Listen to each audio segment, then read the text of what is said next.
We are back on the line. We got Doug Sensor Martin, the name that was chanted probably 10,000 times this weekend in Columbus, It was Ohio. incredible. You know, there was the Doug chants, and there was Doug Sensor Martin, Doug Sensor. It's stuck in my head. It's all I've been thinking about. It was pretty incredible. It's Doug, welcome to the ESR, and congratulations, man, the first Advanced Warfare champion here at MLG. You guys are making me blush. Stop, man. You gotta stop. You gotta stop right now. So Doug, let's start things off. First of all, probably the best tournament we've ever seen from you in your career. Would you agree with that statement, or is there another tournament that sticks out in your mind? Well, you know, I've won MLG Nationals in 2011, regionals, which a lot of people don't like to count, and then Nashville, and now this one. But to be honest, I think I played better in the past, but I guess nobody remembers it. Yeah, I think I did a lot better at Nashville, to be honest. But wow, that's crazy, because all throughout every game I casted, I was like, this is the most phenomenal I've ever seen you play. Like, there was so many moments where, like, either you or someone else on that team clutched up, which when I look back in time, I'm like, nah, that wouldn't have happened, you know, like 6 months ago or 12 months ago. Like, there's one moment which really sticks out, but we'll get to that when we answer the question, because I don't want to spoil anything yet. All right, so let's start it off talking about forming the team. Of course, the final squad here on FaZe, we all know it. You and Apathy sticking together. You brought on Aches, and the last piece of the puzzle was Slasher, who you brought in. Slasher ended up having the third highest overall S&D KD. He was also a force to be reckoned with in the Respawn game modes. But talk to us before this tournament, before we even got to Columbus, how did the four of you come together? Right, well, it was me and Apathy the entire way through. I've been teaming with him for a year, and we knew going into Advanced Warfare that him and I were going to be the two, and we're going to try to find two. So we couldn't get the exact players we wanted. We had two players in mind, but things fell through, and we ended up playing with Dito and Neslo for a good week or so. And then as time went on, we were doing really well. We were actually playing extremely good. And then Aches texted me saying he's a free agent, and I knew we had to pick him up. It was a no-brainer. And at that point in time, Neslo was playing really well. And we felt Aches would replace Dito a lot better than he would replace Neslo. So I gave Dito the news, and I told him we didn't make any team official. We were just playing, but we were almost guaranteed to pick up Dito and Neslo. But I told Dito the news, and I told him as soon as possible, just to make sure that he could, you know, get on the best team he possibly can before the event. And then we picked up Aches. We brought him along. We played with Neslo. We won a 4v4 Prime tournament on UMG, which was really good for us. And then as time went on, we just didn't click with Neslo. It wasn't working. And it was working with Dito, but when we had Aches, it wasn't working. And we knew we weren't going to go back to Dito. We were going to keep Aches on the team.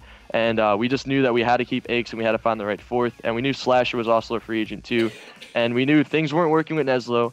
And we didn't want to hold him up any longer because he wanted us to announce him on the team. And we told him we couldn't do it until we knew it was 100%. And it never did become to that point. So we gave Neslo the news as well, and we hit up Slasher, and he was on board to join. Now, Slasher, pretty cocky guy according to Twitter. I got a chance to hang out with you and him on Thursday. One of the more nice guys I've ever really chatted with. He's really down to earth. And cool. he tweeted at the end of the weekend, "I'm finally a champion." What was it like in the booth throughout the tournament with this group of four? Right, well, Slasher's, he's basically the guy who just slays. He just kills. Aches says it all the time. He's like, Slasher, I don't want you throwing a Semtex. I don't want you throwing a stun. I want you to take your gun, and I want you to shoot people. Shoot as many people as you possibly can and get kills. And our entire mentality of the tournament was just take it map by map, play by play, kill by kill. We made a lot of mistakes this tournament, and we definitely needed to clean some up before Orlando. But every time we would make a mistake, we acknowledge it, and we moved on. And somebody, it didn't matter who it was, but somebody would end up going big for us, would end up getting a clutch kill, doing something really important in the game that would change the momentum in our favor. And there was times where we'd have momentum and we'd lose it right away, but then we'd get it right back, and it was always a different player doing it. And I think that was the biggest reason and the most significant thing that happened to us throughout the event. Yeah, you guys looked pretty good all throughout the event. But the big thing I want to ask you right now, Doug, is going to be pool play. Because your pool play was pretty decent, but of course you had a loss to Denial on Friday night. How did you guys, what was the mentality after that game? Well, against Denial, we lost the hard point about 4 or 5 points. And the middle hill on retreat is really what messed us up. And then we lost the Search and Destroy Solar, which is our worst Search and Destroy map out of the 6 or the 5 that's on the rotation. And we got unlucky having that map. We just don't know what to do on it. And then the CTF, I think we had the lead the entire time, and then we ended up losing in the last second. So we got 3 0'd, but we also knew that 2 teams come out of pool play. We knew that the things that we were doing against them weren't going to work if we kept doing them, so we knew what we had to adjust in the middle of the tournament. And also, like I said before, we were going to advance as long as we just won our next matches, so we weren't too worried about it. We knew that we gave that win away. We knew Denial was a really good team, but at the end of the day, we didn't play our best. Our minds weren't in the game, and we knew that we had to come back strong on Saturday. Now, coming into Saturday, of course, we saw Vitality was the open bracket team to make it through and advance to your pool. Vitality looked pretty scary. Gotaga and Riskin, very, very solid players from Europe, also teaming up there with Swanee and Tommy. Were you nervous at all when you found out you would be playing Vitality? What was it like playing against this team? Were they looking like the pickup squad after just grabbing Swanee the week before? Well, Vitality was a good team. We lost one match to them, a 5-5 S&D, and I'm not gonna talk about it, but they were good. You know, they gave us a run for our money. They were definitely strong, but we knew that we were a better team. We knew that as long as we played to our potential, that we were gonna win. And at the end of the day, you know, you want to respect the other team as much as possible, but when you're competing and it's you or them who's gonna move on, you always want to say it's you. You never want to give them more of the benefit of the doubt and let that affect your mental game as you're playing. So they're a great team. You know, I have the utmost respect for them. They're all class acts. None of them talk crap. They're all very respectful. They shake their hand. They say good game. And I wouldn't want anyone else representing France or Gotaga's team other than those 4 players, because they were hats off, you know, great guys. But at the end of the day, we knew that we had to get the win, and we just went out there and we did it. Yeah, it was an awesome game. I actually watched that one, and I was kind of cheering for Team Europe. I'm not going to lie. Sorry, Doug. Sorry. It's okay. But it has to be done sometimes. It has to be done. But then we saw them advance out of pool play. Right. We went into winners round 1. And it was there we saw you play SB. And that was, again, another really, really close game. I think it was 3-2 overall. I mean, was that even more nerve-wracking for you guys? Or was it just, again, small mistakes, which you know you can improve on? Yeah, throughout the entire tournament, we made a lot of small mistakes, and especially against SB, we beat them on the hard point. And in Search and Destroy, throughout the first 5 or 6 rounds, I think me and Aches had like 20 kills, and Slasher and App literally had no kills at all. I'd never seen that in my life. I don't expect to see it again, and I have the utmost confidence in Slasher and Apathy, and I don't think I'll ever see that again in my life. Knock on wood. But you know, they just didn't decide to bring thumbs for the one map, and that's why we lost the map. And then the CTF again, we just seem to choke. We get up in CTF and then we lose by like 1 flag in the last second every single time. So when we went down, we don't know. We really don't know. CTF is our weakest mode, and hopefully, unbiasedly, I want to say that I think the mode should be hardpoint S&D, uplink, hardpoint search and destroy, just because I don't think CTF plays good. And I'm not saying that by any means necessary because we lost it a lot, but I don't know why. We just kept making small mistakes, and then we went down 1-2. I just told the team, you know, we can't lose this match. This is a match we have to win. This is huge.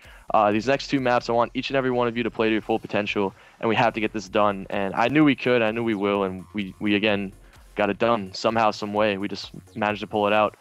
Real quick on that, you said you'd like to see 2 hard points, 2 S&Ds, and 1 uplink? Yes. Put me on record. Would you like to see 2 uplinks over a CTF? I mean, there's only 3 uplink maps, so I think if you only have 3 maps for one mode, it should be that middle swing mode, because I could also see teams going down 0-2 and then having some crazy kills and crazy dunks and uplink and bringing that momentum back, sort of like Blitz and Ghost and CTF in Black Ops 2. But uplink is a very good mode, especially on LAN, and I think with 4 hard points, you should have 2 of them in the rotation. It plays really well. Search and Destroy, you need to have 2 as a game 2 in the game 5, and I think uplink would be the best fit for game 3. All right. Makes sense to me. Yeah. I see what he's saying. I like it. I think we're going to see CTF in it for a while, though. Some really good Sorry, CTF games throughout the weekend. No offense to the squad, because I saw Aches with similar thoughts on that one. But let's move it on. After SB, you win that one, big matchup. You have to play Prophecy. This is when the Drama Llama came out to hang out. Saturday morning or evening, coming into Sunday morning. First of all, Aches cutting his hand. How did you even find out about this, and what was the mindset going into that matchup? You guys want the real intel? Yeah. Oh, hit us with Break intel. it down. I'm going to hit you guys with the intel, all right? Never before seen. ESR, MLG TV, right here, right now. So, it was 4 o'clock at night, and I get a call from Aches. I'm literally about to fall asleep, and he gives me a call. He's like, yo, Doug. I'm like, Pat, what's going on, man? He's like, hit up John Nelson and see if we could get our match changed to the second winner's match of the day. Instead of the 11:30, switch it to 1:30. And I'm thinking, I look at my phone, it's 4 o'clock, and I said, there's absolutely no way this is going to happen. But I tried Right. to do it because he asked. And I know how Pat is, and I know if I ask him questions, he's just going to dodge them. So I didn't even ask him what the problem was. I didn't know what it was. I just said, okay. And I tried to get it done. It wasn't going to work. I knew it wasn't going to work. And I woke up in the morning, and I tweeted, Rise and Grind. All of a sudden, my mentions were flooded, saying something about Aches having no thumbs. And I'm like, what is going on? So I go to his Twitter, and sure enough, I see a picture with him in a cast with a little bandage and stitches on his thumb. And then I go to his girlfriend's Twitter, and she has the actual picture of his thumb with 5 stitches, and it looked really bad. But I asked him if he's going to be okay to play. and he gave me a response saying something like, "You guys got to go off today. I'll do my part, but you guys really need to step it up." And I was a little bit concerned, I'm not gonna lie, but going into that Prophecy match, I don't want to say low hopes, but I didn't have too much confidence after I saw how his hand was and how his body language and how he was acting.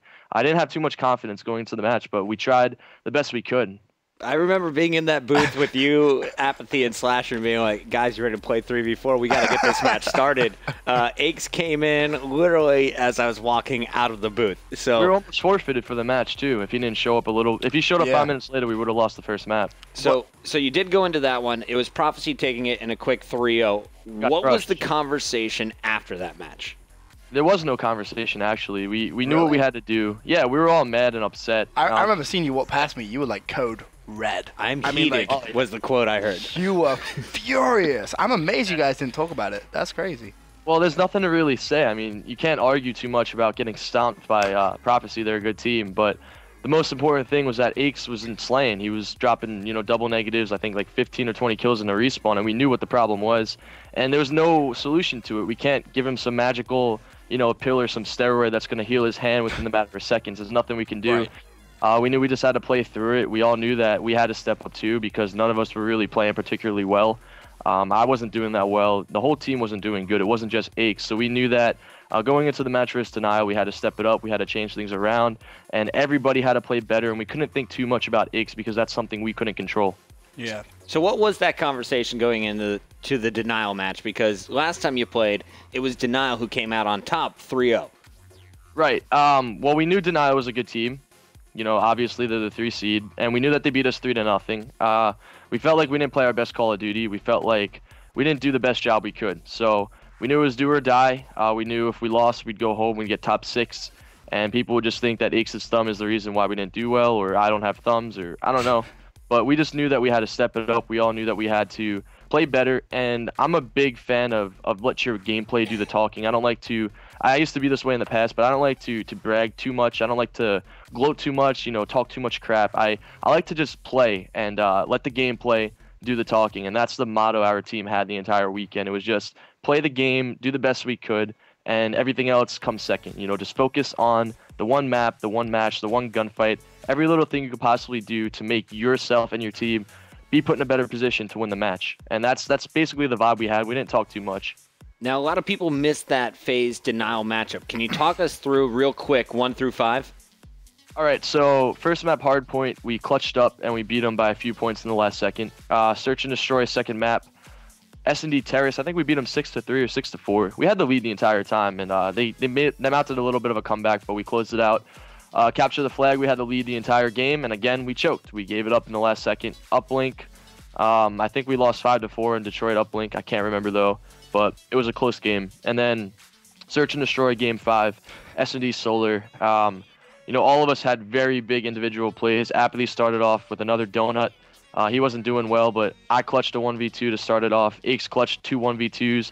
Slasher had a lot of big one-on-one kills. Apathy started to step it up in the later rounds. He got like 4 or 5 kills as the game progressed. And then Slasher, when it was 5-5, got the first blood on offense. I got the bomb down as I died instantly. That changed the game a lot. I literally died right as the bomb went down. And I honestly didn't think I got it down, but Slasher got the first blood. I got the bomb down, and then Slasher absolutely destroyed somebody. I don't remember who it was, but that kill opened up the entire map for us, and then we ended up closing it out 6-5 last map. Very intense, very good series, and good games to Denial. The atmosphere was unbelievable because I was actually stood behind them watching that game. Because as soon as I found out that FaZe were up 2-0 against Denial, I was like, "What? You serious with Aches and the hand and whatnot?" So I actually went and watched the whole series. And I was casting on the main stage, and you were running notes back and forth, giving me the updates. It was insane because I actually remember the look on Doug's face in that last round. He kind of planted the bomb, and you weren't sure. There was that second of like, wait. What? And then you saw it was planted. It was like relief. And then watching Slasher, I think it was Saints. I think he destroyed. I'm pretty sure that was a player because he kind of like jumped and turned and it was nasty. It was ridiculous. And we knew after that first hardpoint, Aches actually, I think he did the best on our team. And I was like, wow, okay, if Aches is gonna show up, we're all gonna show up too. And we all rallied behind that. Once we knew Aches was starting to play better, we all started to play better too. And I think that was another big reason why we caught momentum going into the losers bracket run we made. Speaking of that losers bracket, the run continued. After beating Denial, you faced off against Team Caliber. Obviously, Game 5, Round 11, that's going to get anyone pumped up after a big victory there. Team Caliber, though, making quick work of opponents at the top half of the bracket. Were you nervous at all coming into this match, knowing how well Sharp and even Theory were playing throughout that weekend? Not really, no. The only thing that I didn't really agree with was the fact that it was still on the station they were playing on, and they beat 2 teams before that, 3-0, 3-0, and they had like 100 TK fans behind them, and we had to sit on the other side where no one could watch us, and I felt like it was a little bit unfair just because they had so many people behind them and supporting them, screaming right into their headsets, and they were all going off, and I didn't want to use that too much of an excuse, but I was like, okay, I accepted it, and we just went out there and we played. What would be the preferred situation, like in an area where the fans can't stand behind you or just a little bit more distance from the fans? Well, I proposed to John Nelson if we could move it to the main stage. There was a match with Optic and Envy going on, I think, and or Optic and Prophecy, I'm sorry, and they were up 2-0, Optic was, and I was like, John, could we wait 10 minutes to see if the series could close out and play this on the main stage? And due to time constraints, we had to play it right there, and I knew there was nothing I can do, and I knew that the only thing I could do was just play and do the best I could. So I didn't argue it. I didn't think too much about it. I didn't stress about it. I just focused on what I can do for my team to help us win. And you did that, 3-1. As soon as I saw them beat TK 3-1, I was kind of sat there. I was like, this is going to happen. FaZe are going to make that run. They're going to end up in that grand final. We've seen this run so many times when a team just gets hot and then just starts rolling. After the 3-1, you played Prophecy. You were up 2-0 in that, right, before Prophecy came back? Yeah, again, we went up 2-0, and again, we lost the next 2 maps, and again, we lost to capture the flag after we had the lead. It was just a reoccurring theme throughout the entire tournament. We can't explain it. We don't know why, but it just kept happening. And the uplink was also close, but then it went to a Game 5. And then, of course, in that Game 5, talk us through who clutched up once again. Who's the MVP of that series? Okay, so Game 5, I'm trying to remember the map. Do you guys remember what the map was? Because I can't. The Game 5 against Prof. Against Prophecy. It wasn't Terrace. Wasn't Solar.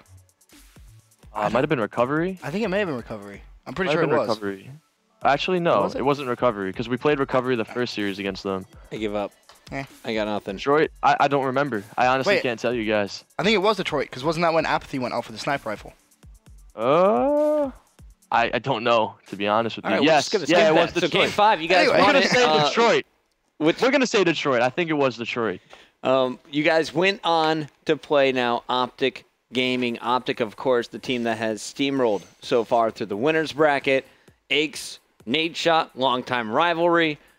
Just an epic match all around. And were you surprised by the amount of FaZe supporters in the crowd? Because they all showed up there for that final match. There was an Optic versus FaZe chant going throughout the whole series.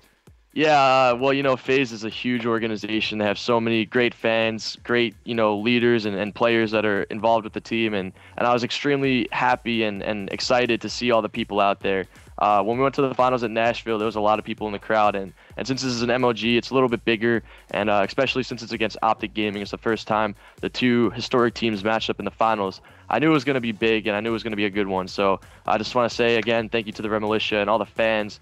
And even the Optic fans, everyone who made that match what it was just absolutely amazing to be a part of it. I'm extremely happy that we were able to come out with the win on that one. All right, guys, before we break down that incredible grand finals, we're going to throw it to a quick commercial break. Doug, I'm also going to send you a link to a YouTube video. We're going to watch the final game together with your thoughts in between rounds. We'll be right back. All right.